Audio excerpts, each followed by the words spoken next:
It is closing time.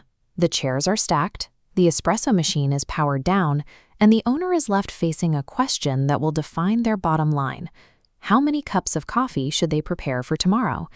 This decision has to be locked in right now. The beans, the milk, and the morning pastries must all be ordered and prepped hours before a single customer actually walks through the door.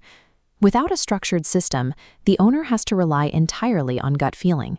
This approach turns standard inventory management into a daily gamble, where the odds rarely favor the business.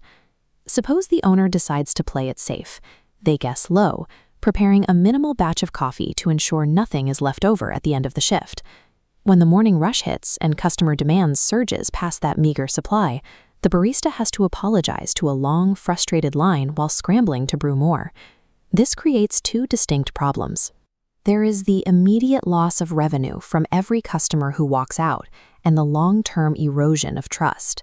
A customer who can't get their morning coffee quickly will eventually stop trying.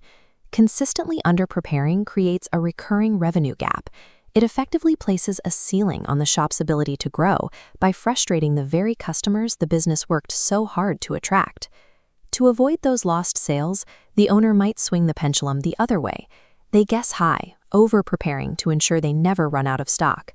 But at the end of the day, if demand fails to meet that bloated supply, staff end up pouring carafes of coffee down the sink and tossing out piles of stale pastries. Every item thrown away represents sunk capital. The business paid for the raw materials, the labor to prepare them, and the energy to store them, all for a product that generated zero revenue. That wasted inventory eats directly into the owner's profit margins. This demonstrates how swinging between gut feeling extremes creates a cycle where the business loses money regardless of which way they guess. Business forecasting provides a way out of this cycle.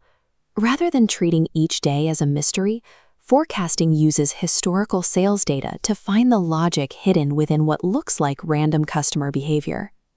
This chart plots 30 days of raw sales, seemingly erratic jumps and dips. Processing the data reveals micro patterns. Every Monday features a predictable espresso spike as workers return. We also identify macro trends.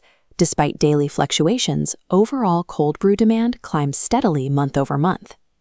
Converting historical noise into these mathematical patterns provides a calculated baseline, allowing the owner to replace a blind guess with empirical evidence.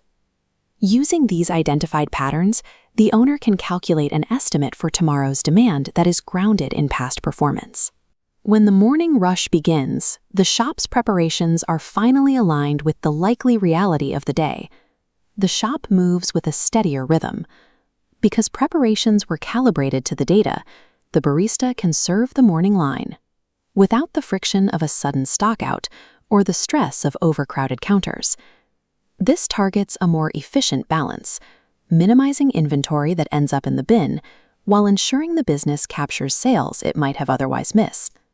Forecasting is not a crystal ball. It is impossible to predict the future with 100% accuracy. Unpredictable variables like a sudden rainstorm or unexpected road construction outside will always create some variance in the numbers.